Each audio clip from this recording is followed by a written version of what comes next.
you saw before, distress and contempt and fear and anger. And we basically just have one all-purpose positive emotion, which is sort of general happiness. With babies, they seem to have less differentiated negative emotions. So especially in the very early period of development, it's hard to tell whether babies are expressing distress or anger or fear or disgust. They seem to have essentially this kind of all-purpose screaming misery emotion. And of course, you can see that all-purpose sort of sense of distress from very, very early on in development.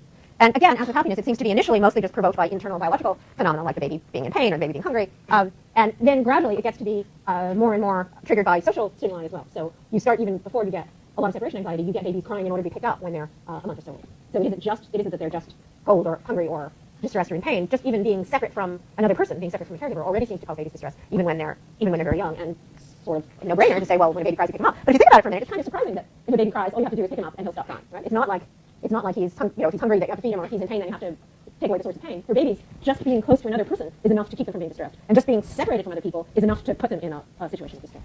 So that it's kind of the flip side of happiness. The same way that the baby's first real sense of joy seems to be just, oh, here's another person and they're interacting with me and I'm interacting with them. The baby's first real sense of distress is, nobody's here, I'm all alone, nobody's talking to me, I'm isolated, come and interact with me and be close to me and take care of me. So those emotional sources of distress, either being close to someone or in touch with someone, or being isolated and lonely, seem to be fundamental to emotion from very, very, very early on in development, much earlier on than we might thought.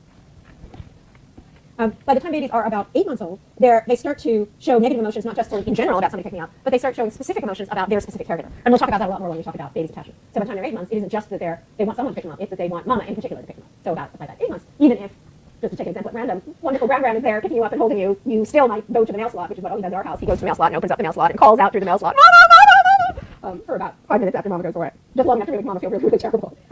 So you start actually seeing these expressions of emotion that aren't just about isolation or loneliness or contact with anybody, but now are about contact with the particular person or particular caregiver. And then gradually, over the course of infancy, you start to see a differentiation between just this kind of all-purpose distress that you see early on in development. That starts to be replaced by things that look more like the adult emotions of distress and fear and anger. So actually, yeah? Does this pattern depend on the attachment to the baby? The separation anxiety, you mean? Yes. Right.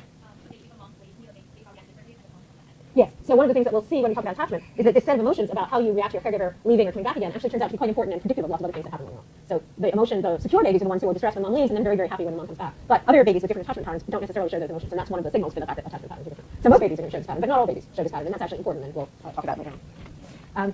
So by the time babies are 15 months old, they're not just yes.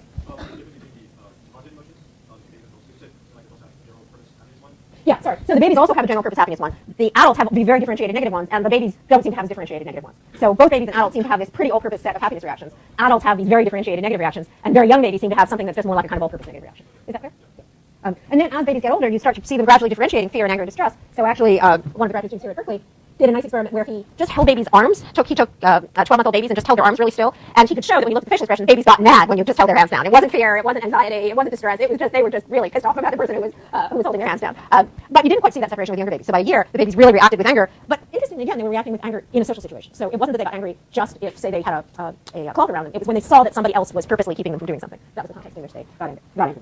And the same sort of thing is true about fear. So at the same time that babies start to develop positive emotions about being with their caregiver in separation anxiety, they also start developing stranger fear. So then now they start showing very, very distinctive emotions when a strange person comes and interacts with them, and they'll turn away and hide their faces in their mom's leg and show all sorts of signs, not just of distress or of anger, but very specifically of fear. And some babies, and we'll get to this point next time as well, some babies actually show much more fear for a much wider range of stimuli than other babies do. So some babies, about the same time that they're starting to be fearful about the mother, they're also become fearful about loud noises or about unusual objects or about things that are just weird and unexpected in their environment. And other babies don't seem to be bothered by that. Yeah? That's right. So this seems to be a really basic temperament dimension, and we'll talk about that a little later on, is that some babies and all the way up through adulthood have what biologists have a nice word for this, neophobia and neophilia. So neophobia is just being afraid of new things. And some people seem to be just naturally more neophobic, more afraid of new things, and other people are neophilic, actually will go out and try and find new things. And that seems to be a kind of basic temperament difference about whether you're attracted to novelty or whether you're fearful about novelty. Okay. So by the time babies are 18 months old in infancy, you already see these signs of these basic fundamental emotions, or at least some of them. So you seem to see signs of babies differentiating happiness and sadness and fear and anger by the time they're about a year old. And you see the babies producing the same kinds of facial expressions that are linked to those particular emotions in adults according to the kind of ethnicity. But what about more complicated emotions? So when babies are about 18 months old, they start showing some of these more complicated emotions that are sometimes called self-conscious emotions. And these are things like pride or embarrassment or guilt or shame. And if you think about it, those are also things that we recognize as emotions, but they're not just these kind of fundamental basic combinations of physiology and function and facial expression. They're more complicated. And in particular, in order to have these emotions of pride or embarrassment or guilt or shame, you have to have a sense of yourself as a separate person who's being looked at or monitored or paid attention to by other people. And in children, you really don't start to see them expressing these emotions in particular until they're about 18 months old. And as we'll see later on, at 18 months, they seem to develop a new sense of the self and of themselves as being separate from other people. And along with this new sense of themselves having self come this whole new set of emotions about pride and embarrassment and guilt and shame. The experiments about this are pretty funny, where Michael Lewis is the person who's done most of this work. And for instance, he does an experiment where what he does is just get everybody to say a whole lot of positive things about an 18-month-old. So he'll have an 18-month-old there, and then everyone else will say, "Oh, look, aren't you wonderful? Aren't you great? Aren't you terrific? Look, you did that so well." And 18-month-olds will get embarrassed when they're getting a lot of attention from other people, whether it's positive attention or negative attention. Another interesting thing about these self-conscious emotions is that the self-conscious emotions are emotions that show much more cultural variation. So the self-conscious emotions, particularly guilt and shame, even though you see guilt and shame in lots of different cultures, some cultures seem to emphasize guilt much more, and other cultures seem to emphasize shame much more. An anthropologist has suggested this is a really basic fundamental difference in cultural traditions, is the difference between shame cultures and guilt cultures. Yeah? I have a question about boredom. Yeah.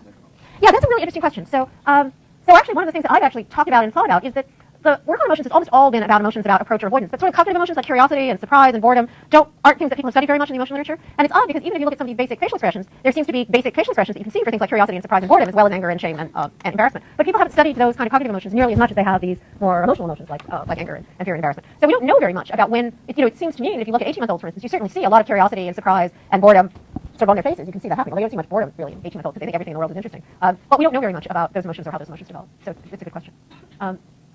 Okay, so you start to see pride and embarrassment. In fact, that's so much true that I think probably if you ask people in our culture, they often will say, well, guilt and shame are sort of the same thing, the same emotion. But in fact, they're really different. So guilt is the emotion that you have when you do something and you feel internally yourself that you've done something wrong. And shame is the emotion you feel when you do something and you feel that the other people around you are disapproving of whatever your action is. And cultures really differ. Their legal systems differ. The way that people feel differs. Their social organization differs, depending on whether they really focus on this internal guilt, the idea that you don't do something because it will make you internally feel bad, versus the idea that you don't do something because it will be shameful in the eyes of the other people around you. So, for example, in a shame culture, very often a family, for example, might atone for the shameful action that their child has done. So, if you do something that's shameful, it's not just that you're responsible for it; it's that your entire family and community has been shamed by the shameful thing that you did. Because after all, other people aren't going to just disapprove of you; they're going to disapprove of everybody else that's part of your group. Whereas in a guilt culture, guilt is something that's much more just based on that individual person's feelings. So you can't really have your whole group doesn't feel guilty when you do something wrong, even though your whole group may feel embarrassed or shamed by the fact that you do something wrong. Yep. Yeah, so exactly one of the arguments that people make is that individualist cultures are much more likely to have guilt as their primary emotion, or an emotion that people talk about and is important to them, and collectivist cultures are much more likely to have shame as a fundamental emotion. Yeah, is there a question? Okay, yeah, exactly. So individualist cultures tend to be guilt cultures, and more collectivist cultures tend to be shame cultures. Yeah. That's a good question, and there's argument about that. So there's definitely this basic kind of embarrassment look, this sort of hiding from public view look that people have both when they're feeling guilty and when they're shamed. And there's some argument about whether those two. So the argument is, are those two really the same basic emotion, but just hashed out different culturally, like the other examples of Liggett and Fago, or are they really fundamentally, basically different emotions that are just emphasized differently in different cultures? And it's not clear what the answer to that is, and there's argument back and forth about which one of those is the right way of thinking about guilt and shame. But the important point for the moment is that. You first start seeing these emotions, and you start seeing cultural differences in these emotions when babies are about 18 months old. So by the time babies are already toddlers, babies in shame-oriented cultures are starting to show signs of feeling shame. So they show this kind of embarrassment when they do something and someone else is around, but they don't show it when they do something wrong and they're just by themselves. And children in guilt cultures, like our culture, tend to sort of have the reversal. So they'll start showing these negative emotions when they do something wrong, kind of independently of whether someone is looking at them or not. So we'll do our explanation break and we'll start talking about separate relations next time.